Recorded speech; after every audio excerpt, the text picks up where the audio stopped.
Hello दोस्तों, आदाब, नमस्कार, सत श्री अकाल। मैं अफरोज रिजवी TM24 टीवी की उर्दू सर्विस में आप सबका खैर मकदम है, स्वागत है। दोस्तों, देश और दुनिया के हालात पर उर्दू अखबारों के तबसरे को लेकर मैं हाजिर हूं। तो पेश है कुछ खास अखबारों के तबसरे।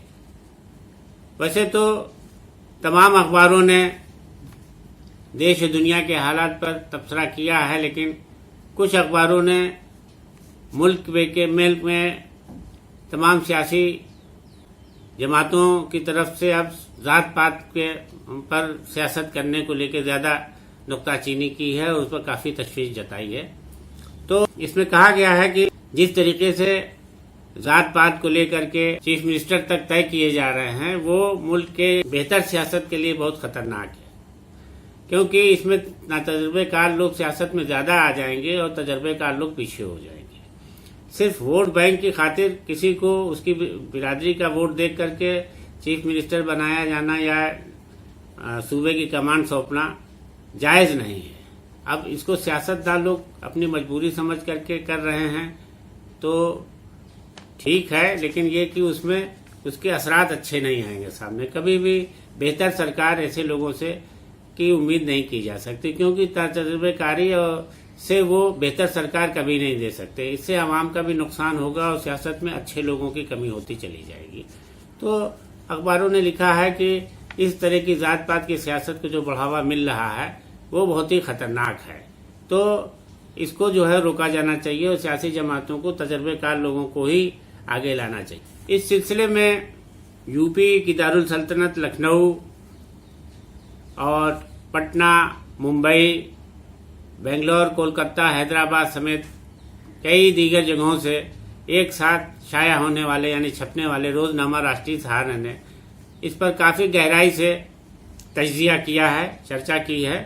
अखबार ने अपने एक इदारिये में जातों की सियासत उन्वान शीर्षक से इस पर काफी तफसील से चर्चा की है। अखबार ने लिखा है कि कुछ महीनों से जात पात की सियासत को कुछ ज्यादा ही बढ़ावा मिल रहा है और अभी हाल ही में ये देखा गया कि पंजाब में और गुजरात में यही हुआ है। गुजरात के वजीर आला जब विजय रूपानी ने अचानक इस्तीफा दिया तो उनकी जगह पर ऐसे आदमी को ढूंढा जाने लगा कि गुजरात में जिस बिरादरी का वोट बैंक ज्यादा हो।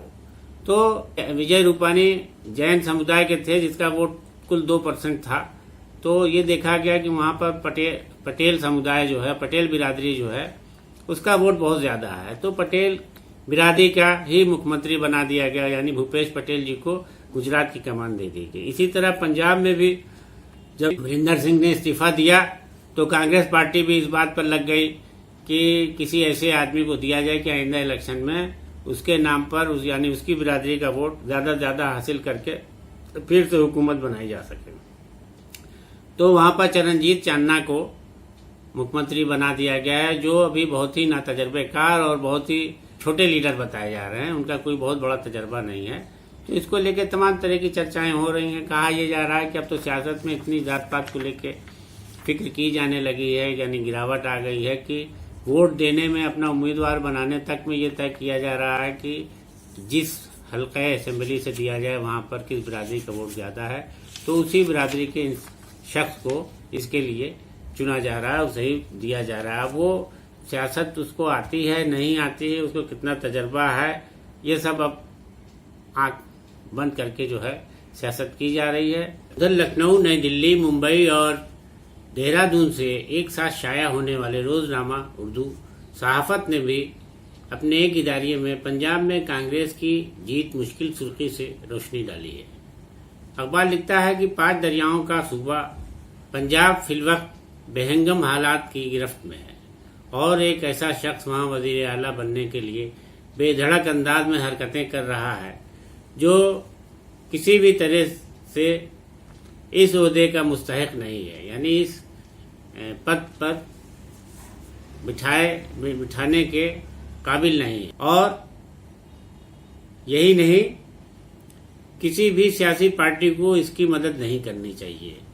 अखबार ने दरअसल ये इशारा कांग्रेस में शामिल हुए साबिक क्रिकेटर नवजीत सिंह सिद्धू के लिए दिया है, जिसमें उन्होंने नवजोत सिंह सिद्धू की कांग्रेस में आने के बाद तमाम तरह की बातों को लिखा है, जिसमें उन्होंने इतना हंगामा पार्टी के भीतर किया। आला अमरेंद्र सिंह को इस्तीफा देना पड़ा और अमरेंद्र सिंह ने उनकी हरकतों से आजिज आ करके अपने को इतना अपमानित, इतना जलील महसूस किया। उन्होंने भी ये खुल के कहा कांग्रेस आला कमान से कि अगर हमारी जगह हमारे बाद सिद्धू को चीफ मिनिस्टर बनाया गया तो मैं इसकी खुलकर मुखालफत करूँ। अखबार लिखता है कि कांग्रेस में आने के बाद सिद्धू चाहते थे कि कुछ ऐसा करें कि हम यहाँ पर चीफ मिनिस्टर की कुर्सी के लिए अपना दावा पेश कर दें, और उनके इस दावे में कहीं न कहीं राहुल गांधी और प्रियंका गांधी की हामी भी शामिल थी, जो उन्होंने नवजोत सिंह सिद्धू से कर रखी थी। लेकिन बहरहाल जब अरविंदर सिंह की जगह पर ये आया और अरविंदर सिंह ने सिद्धू की मुखालफत इतनी खुल के की, तो बीच का रास्ता निकालते हुए चरणजीत सिंह चन्ना को बना दिया गया।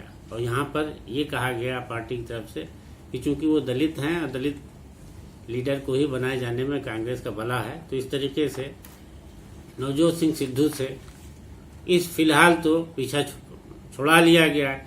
लेकिन सिद्धू अभी भी वहाँ पर इस तरह की हरकतें कर रहे हैं, जिससे ये नहीं लगता कि आने वाले इंतखाब में कांग्रेस को खातिर ख्वाह जीत हासिल होगी। इस तरीके से लगता है कि कांग्रेस यहाँ पर शिकस्त भी पा सकती है।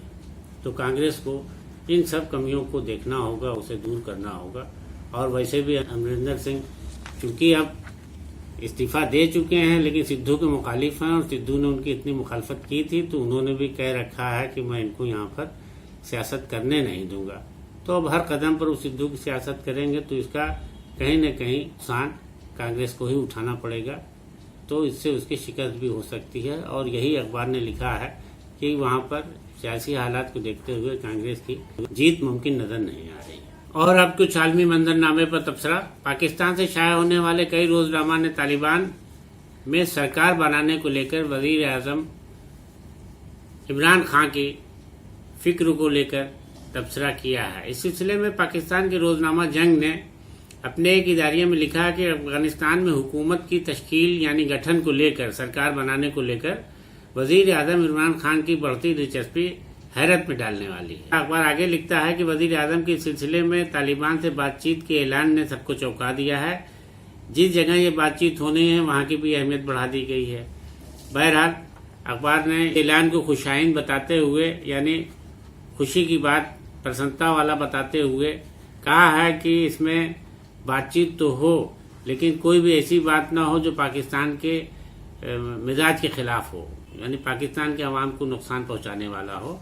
तो बातचीत में इस बात का ध्यान जरूर दिया जाए कि जो भी बातचीत हो वो पाकिस्तान की सोच के मुताबिक हो। अब क्या होगी और क्या नहीं होगी, इस पर सारे अखबारों की निगाह लगी है।